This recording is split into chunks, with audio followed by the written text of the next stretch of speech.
ओम नमः शिवाय। ओम भौमाय नमः। ओम रुद्राय नमः। ओम लीलकंठाय नमः। ओम सोमनाथाय नमः। वेदसे नमः। कपितरे नमः। ओम वृषभध्वजाय नमः। ओम सुरेशाय नमः। ओम व्योमकेशाय नमः। ओम सोमेश्वराय नमः। ओम विष्णुविष्टाय नमः। भार्गाय नमः। व्यालप्रियाय नमः। ओम दिगंबराय नमः। ओम उमाकांताय नमः। ओम तपोभयाय नमः। ओम व्यालपतये नमः। ओम व्यासाय नमः। व्यालाय नमः। ओम त्रिपुरकांताय नमः। ओम अमिताय नमः। ओम बुद्धिना नमः। ओम सिद्धाय पते नमः। ओम परमेष्ठने नमः। ओम कपोत्याय नमः। शिष्टाय नमः। ओम परमात्मने नमः।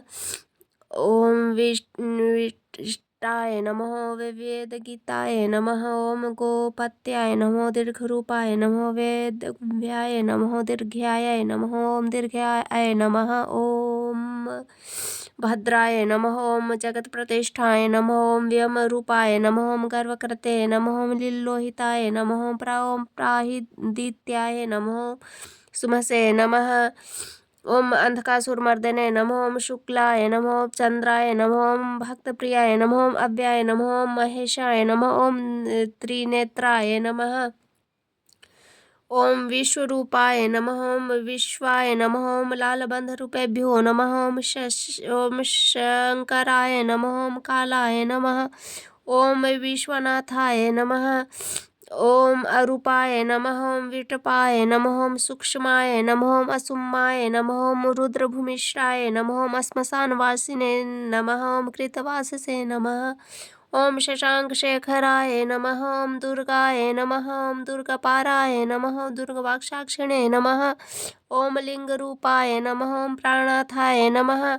ओम लिंगाय नमः। ओम लिंगपतये नमः। ओम प्राहरूपाय नमः। ओम करुणाकरुणाय नमः। ओम मृत्युंजय नमः। ओम आत्मभूस्वरूपिणे नमः। ओम अंबिकाय नमः। ओम असितकंठाय नमः। ओम भार्गाय नमः। ओम गौरीपते नमः। ओम भोलेनाथाय नमः। ओम मंगलहेतवे नमः। ओम सर्वशक्तये नमः।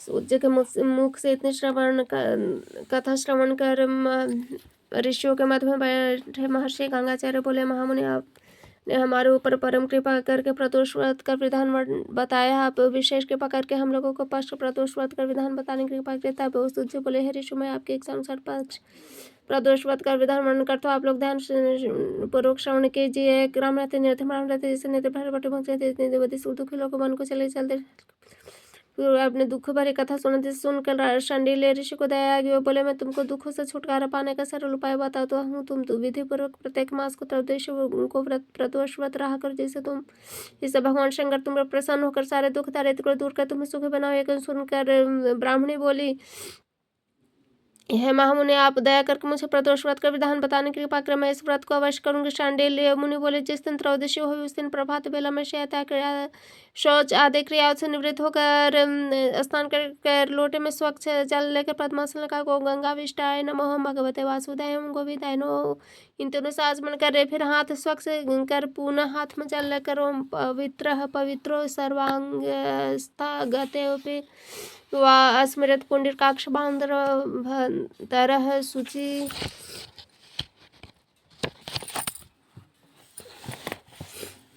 इस मंत्र से अपने देह पर जल का छींटा दे, पुनः हाथ में जल लेकर संकल्प करे, महादेव मैं आपकी शरणगत हूँ। है गोरेपते, मेरे सकल दुख दरिद्र का नाश कीजिए। है आशुतोष, मुझे विधान दीजिए। मेरी पूजा प्रार्थना स्वीकार कीजिए। कहकर जल को धरती पर छोड़ दे। तत्पश्चात शांति से भगवान भोले शंकर का पूजन आरंभ कर शिव जी को स्नान परिधान धूप दीप नैवेद्य बिलपत्र अर्पण कर आरती करके इसके बाद ध्यान कर कैलाशपति जिसके मस्तक पर गंगा के पवित्र धारा प्रभावित हो रही है, चंद्रमा के प्रकाश से सुशोभित नेत्र, बाघंबर धारी, गले में सर्प को एक माला पहने, हाथों में त्रिशूल तथा डमरू धारण की हुई, जिनका वांग में कमल के समान सुंदर मुख वाली, सूर्य प्रभा के समान तेजोमयी गौरांग वर्ण वाले भगवती पार्वती, जिनके चारों हाथों में शंख चक्र गदा और पद्म विराजमान है, ऋषि पत्नियों के सहित सुशोभित हो रही है, जिनके अनंतर मंत्रों द्वारा ओम धर्माय नमः, ज्ञान ये नमः, ओम वैराग्य नमः, ओम ऐश्वराय नमः कहकर कात्यायनी सरस्वती लक्ष्मी और लक्ष्मी जी का पूजन करें। इंद्र वरुण कुबेर आदि का स्मरण इस प्रकार प्रार्थना करें। है देव आदित्य देव आप ही सकल जगत के स्वामी, आप ही दुखी के दुख हरता, विपदे से रक्षा करने वाले, भक्तों का कल्याण करने वाले हैं ना। हे नाथ मैं आपके शरण में, है प्रभु मेरे दुख को दूर कर मुझे भाग्यशाली बनाए तथा तदंतर यथाशक्ति ब्राह्मणों को दक्षिण दो, भोजन करने आशीर्वाद शांडिल्य ऋषि बोले, है पुत्र मैंने जो शिव पूजन का विधान तुमको बताया, इसको 1 वर्ष पर्यंत पालन करने से तुम्हारे समस्त दुख दूर हो जाएंगे, तुम्हारा कल्याण होगा। शुनकादि ऋषि बोले, है मुनिश्रेष्ठ आपने जो ब्राह्मणी कथा सुना अत्यंत रोचक तथा कल्याणकारक है। अब आप हमें यह बताइए कि उस ब्राह्मणी ने प्रदोष व्रत किया है नहीं, यदि व्रत किया तो उसे क्या प्राप्त हुआ। स्तुति बोले, है ऋषि हम तुमको वही कथा सुनाते हैं, ध्यान पूर्वक श्रवण करो। दैविक सूचन त्रयोदशी ही थे तथा ब्राह्मणी ने ऋषि के कथानुसार व्रत करना आरंभ कर दिया। कुछ समय व्यतीत होने पर ब्राह्मणी का छोटा लड़का तालाब में स्नान करने गया तो भगवान के गया भगवान शंकर के पास रास्ते में सोने से भरा हुआ एक कलश प्राप्त हुआ। मन में आनंदित हो तो वह ब्राह्मणी के समय कर बोले, है माता भगवान शंकर की दया से मुझे सोने से भरा हुआ कलश प्राप्त हुआ। ब्राह्मण बोले, दोनों भाई इसका आधा आधा भाई भाग ले लो। सुनकर बड़ा भाई धर्मगुप्त बोला,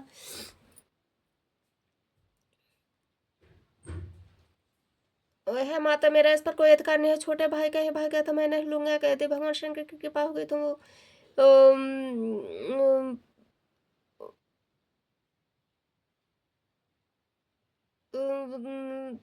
तो मुझे भी धन प्राप्त होगा। बड़े भाई ने धन नहीं लिया। कुछ काल व्यतीत होने पर एक दिन दोनों भाई विचरण करते हुए वन के मध्य में पहुंचे तो वहां उनको अनेक रूप होते गंधर्व कन्या की लोल करती हुई दिखाई पड़ी। यह तक सूचिव्रत नामक छोटा भाई बोला, मैं इस रूम में नहीं जाऊंगा, वहीं में रुके। वह बड़ा भाई राजपुत्र कन्या एक समय में जा पहुंचे, उसके अंदर सुंदर स्वरूप को देख में से एक गंधर्व कन्या उस मोहित होकर टकटकी लगा उसे निरखने लगे। अनेक गंधर्व कन्या राजपुत्र को देखकर से कुछ दूर चली गई और राजपुत्र तथा गंधर्व कन्या वहां रह के तब वह उसके समीप गया। गंधर्व कन्या से उसने प्रश्न किया, आप कौन है, इस वन में आपका कैसे आना हुआ। तब राजपुत्र में विदेश का राजकुमार, मेरे पिता के सर्वज्ञ शत्रु ने हमारा राज छीन लिया तो मैं विष्णु का प्रश्न जाती आप।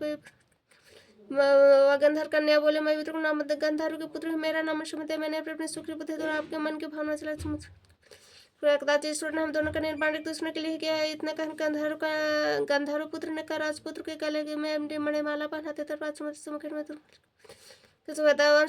राजपुत्र तुम्हारा आप चिंता न करें, मेरे माता पिता आपको देखकर बड़े प्रसन्न होंगे, विवाह की स्वीकृति दे देंगे तो परसों प्रातः कल आप यहाँ पर अवश्य आना। इतना सुनकर राजपुत्र सुनाया, सब लोग शिव पूजन कर सो गए। सूति महाराज बोले,